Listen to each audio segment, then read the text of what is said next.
Where were you living during the war, and how old were you at the time? I was 22 years old when I went in, and where I was living was near Emery, South Dakota, on a farm. Before I went, I was with the 134th Ordnance Company, and we were attached to a number of different units in overseas. We were attached to the 82nd Airborne. We were attached to 3rd Army. We were attached to 1st Army. So and 3rd Army. That gives you an idea of how much we traveled around. How aware were you of the war that was already going on overseas before Pearl Harbor? I was in North Dakota at the time doing some work when the war started with England and France and Germany and Poland. I enlisted in 1942. What prompted you to join the Army? Well, they were going to draft me, so I told the draft board they aren't going to draft me, I'm going to enlist. So I enlisted and got into a service I wanted to be in. What kind of work did you do in the Army? Well, we did repair work. I was head of the artillery department. We fixed artillery guns, the 105s, the 155s, the anti-aircraft guns, and that kind of guns. Where were you stationed during the war? Well, I was stationed in a number of different places, but I was stationed mostly in Camp Shelby, Mississippi. At what point during the war did you go overseas? Well, we went overseas in 1944. In, I believe it was in September, October, and we got over we went to Boston POE, and from there we went to England, and then from England we went right over to France. So what did you do overseas? Overseas, it was our duty to fix the artillery guns.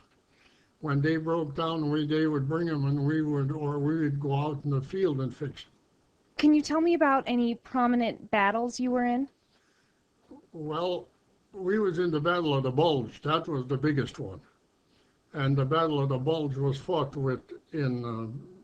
mostly in Belgium, and we were stationed along with the 82nd Airborne, and there was only one bridge that we could get across, and that was on foot at one point of the game or one point of the war. But the 82nd Airborne always says, "Don't worry about yourself because we'll take care of you." They were a very good outfit.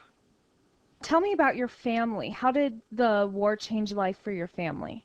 Well, my mom was very much, she was very, as mothers are, she was very much concerned about her son being overseas and being in war. But, it was one of those things, what could you do? Were you single then at the time you went over? Yes, I was. What became the high and the low points during the war? Well, the high point was when the war ended. And the low point was when we were stationed overseas and in France. We were in France for about 6 or 8 weeks, or even maybe longer. In a, and it rained every day, and it was in a mud hole, and it was terrible living, in a pup tent. She had to sleep in a pup tent, and that was bad. But there was nothing you could do but live it out. How long were you overseas for? We were overseas a little over 9 months, How long was your total service in the Army? 3 years and 2 months. Did the war change you? Not really. I don't think it really changed me much. When you think of your life during World War II, what things stand out most in your memory? Well, we was always on reconnaissance. We were traveling so much because the Army was moving forward after in the beginning of 1945. And so we were moving on upward towards Germany or even into Germany. And we were in Germany. And all of a sudden, one day, the lieutenant told me, or the captain told me and the lieutenant that we should go and find a new place for our outfit to set up. So we drove down the road, and all of a sudden we seen a place what was looked like a park, and we thought that'd be a great place for us to set up. So we drove in, and oh, that was a lovely place, trees and green and just beautiful. So the lieutenant said, "I'll go back and get the company, and you stay here and look around." And when I started looking around, I seen there was 8 engineers there, and they said, "We're leaving this place. It's a spooky place." So I looked around and I found an electric car, and I started driving in the underground passages. And all of a sudden, somebody hollered, "Comrade, comrade, comrade!" And here was a German captain or officer with his wife and a little baby that wasn't possibly 2 weeks old. I don't think it was much older than that. It could have been a month, but I don't know. I never asked him how old it was. But anyway, he said, "I'm your prisoner." Well, what in the world did I want with a prisoner when I'm there all alone? I'd have to guard him. So I told him, "If you get out of this uniform and get lost and I don't see you again, I'll let you go." And oh, did he was just tickled pink. Well, I started, they left, and the next morning about 9 o'clock, after the company had come and we had set up, the captain, somebody come and called me that I should come real quick, that the captain wants to see me. So I went down to the captain, and here were 13 German officers or German workers, and they said it's verblast. That means everything's going to blow up. I looked at him and I says, "Was haben Sie here? What you got here?" And he said, "We got nitroglycerin. This is the nitroglycerin factory." And I said, "What are you going to do with it?" Well, he said, "We want to burn it. And if we don't burn it in a couple days, it'll blow by itself." Because I had studied nitroglycerin while I was in the Army and explosives, and I knew that nitroglycerin can blow by itself in 11 days. And so I told the captain, "Unless you better get some colonels down here or somebody down here that has the authority to let these guys burn it." So about an hour later, they called me again, and here were 2 colonels, and they started asking me questions. I said, "I don't even know them in English, much less in German." But anyway, I said, "These fellows have the know-how. You don't. And by the time you get people down here, it may be too late. And if you don't get them, I'm leaving, because I'm not going to stick around here and try to get blowed up." So they finally gave them 11 or them 13 engineers the go-ahead sign, and they made a paste that looked like my mother's when she made soap. She made the homemade soap, and that looked like that homemade soap, brown, and they put that on boxes, and then they burned it. And that worked real fine. And so they did, after they did made about the 4th or 5th burn, then I left and let them guys go ahead and work, and they burned it before anything could happen. And this was the United States Air Force, and the English Air Force had looked for this place for 5 years and never found it. It was that well hid. And you just sort of found it on accident then. We found it on accident. And if I wouldn't have been chasing down through the corridor, I maybe would have never. But being I was an interpreter for the outfit, that was the reason why I got involved with that. So you were the German interpreter. Yeah. Do you have any interesting stories about that? Well, I was a mayor of the city in Bavaria. I don't remember what the name of the city was. This is 63 years ago. Anyway, he told me one day after about the second day that him and I were visiting the burgomaster or the mayor of the town. He said there's a PW camp out here outside of town, and Patton went through and never found it. So I said, well, I'm going out to look at it. And he said, go ahead. He told me where it was, and I went to the captain. I told him he should go along, and he said, don't be so dumb. He said, there's nothing like that out there. Well, I said, that mayor told me there is, so I'm going to look. But I think you should come along, but he didn't. So we drove out there, and when we got out there, they opened the gate and let us drive in, and that was one mistake. Because these guys jumped on the Jeep and they started hugging us and everything else. And then I went through their cab barracks and looked at their barracks, and their barracks was pretty nice. They weren't that bad for the PWs, the Air Force, the Luftwaffe. Therefore, and so that was an experience that I never will forget. So how did you end up being mayor of a town? Well, the captain appointed me. So that was kind of interesting. And after the war was over, the captain came to me and he says, do you want a good job? Well, I said, if it's a good one, I'll take it. If it isn't, I don't want it. Well, he said, we're going to send you around to inspect all the German aircraft factories, which are, so many of them are in houses, in the private homes. Well, I said, that sounds like a winner. So we did that for, at least a month. That was a lot of fun. Do you have any interesting stories from that? Well, not really. We'd go up to a house and we'd ask them if they have an airplane factory in there, and they'd say no. And I had stuck the barrel of the gun in and says, I'm coming in to look anyway. And because we had a sheet where they about were. And so we knew that there was, that they had something in. In some places they made the fuselages, in some places they made the wiring, in some places they made possibly the propellers, and in other places they made part of the wings, and so that was, and then they'd ship it all and assemble it. So did you find anything interesting?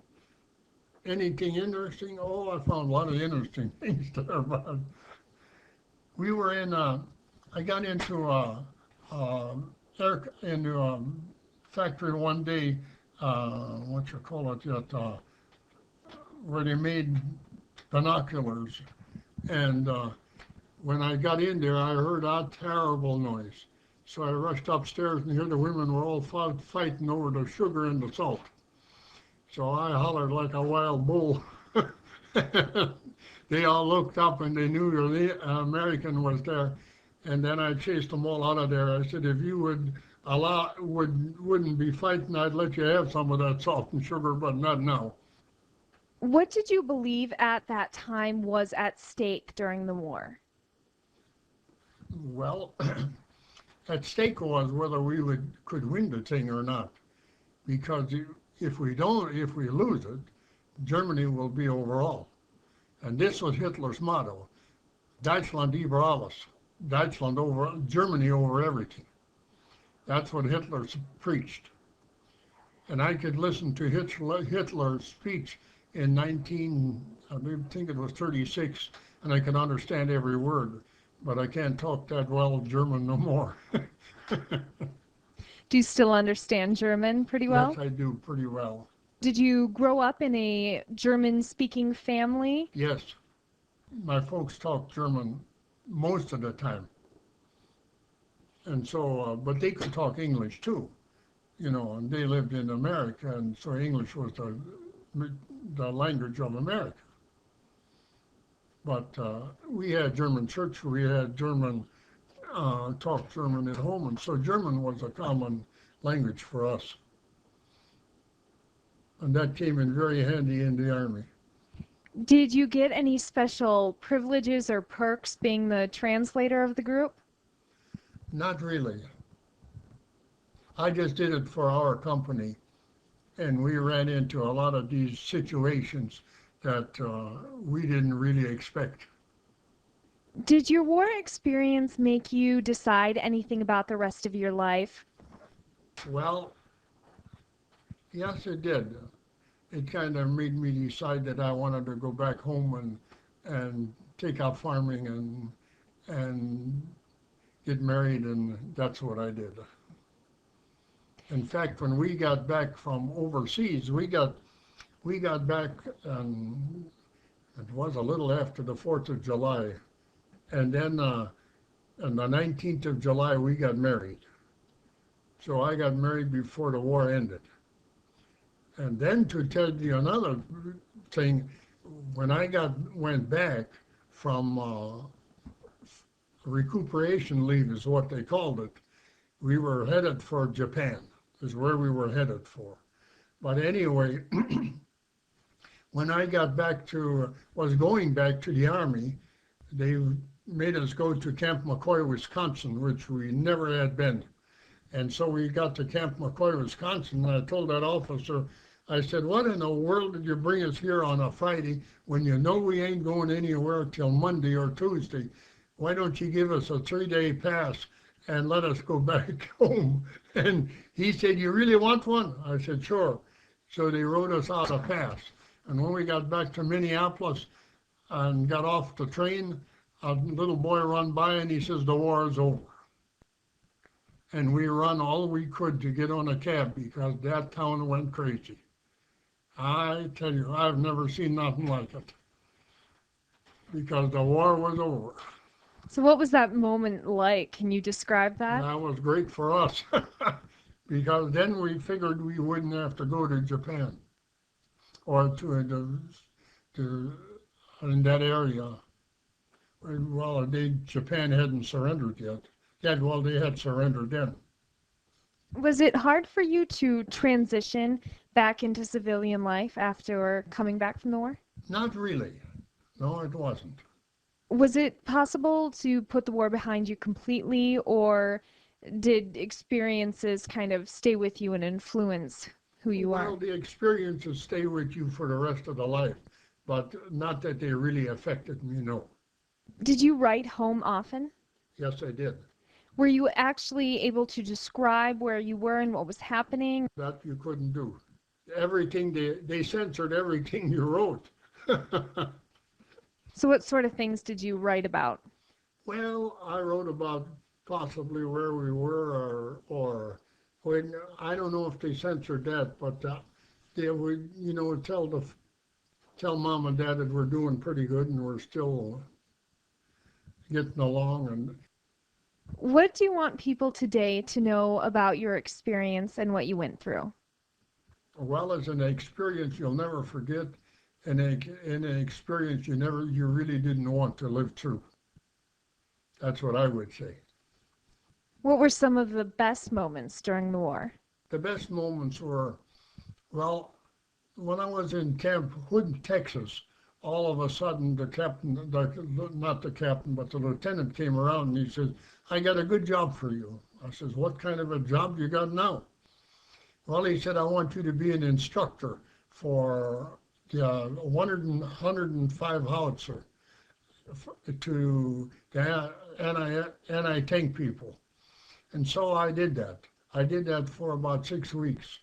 And so one day the major came around about once a week and would talk to me and to the class a little bit. And then one day he came in, he said, I want to transfer you out of your outfit and into headquarters, and you'll be an instructor for the rest of the war. Well, I said, that sounds like a winner. I said, what are you going to give me? I said, I'm going to make you a sergeant. I was a tech sergeant, but I was one grade below that. Well, anyway, I said, give me a week to think that over. And so I went back and laid in my bunk because I went to work at 8 and got off at 4. So that was really good hours. No KP, no guard duty, no nothing. And I was a PFC at the time. But here come the acting captain, Ted Correll, he was from Lake Andes, South Dakota. And he sat down on my bunk and he said, I hear they want to transfer you out. Boy, I says, news travels fast. Well, he said, I'll tell you what, he said, you want to go with me? I said, where are you going? Well, he says, we're going on Cadre, and you're going to miss the South Pacific. And I don't know how he knew that, but that I was with the 259 Ordnance Company at the time, medium maintenance, and we were going to Camp Shelby. Well, I said, I tell you what, Lieutenant, I kind of liked him. He was a very nice guy, Lieutenant Corral. And so I told him, I'll go with you. And so the next day, I told that, or the next week, I told that major that I was going to go on Cadre, and then we went on Cadre. And so on one day, I was a PFC on Tuesday. On Monday, they made me a corporal. On Tuesday, they made me a sergeant. On Thursday, they made me a staff sergeant. That's the one, the staff sergeant. And then that's what I was, a staff sergeant. It's unbelievable. You tell people that, and they say, how in the world did you order that? I said, I didn't. What else do you think we need to remember about World War II? Well, World War II, if you take a look at what Hitler was trying to do, Hitler was trying to get a hold of the whole world.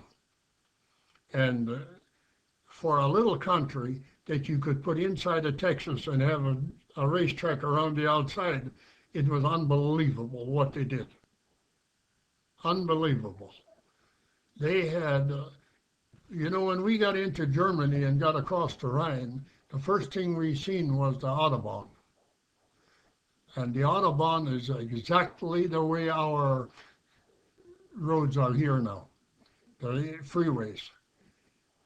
They copied, or Eisenhower copied them to a T. The four-leaf clover to everything. And I had a fellow in my outfit who was a racetrack driver, a mechanic, and he took my Jeep one day and he said, I'll tune it up. So he tuned it up. Instead of going 60 miles an hour, it'd go 70.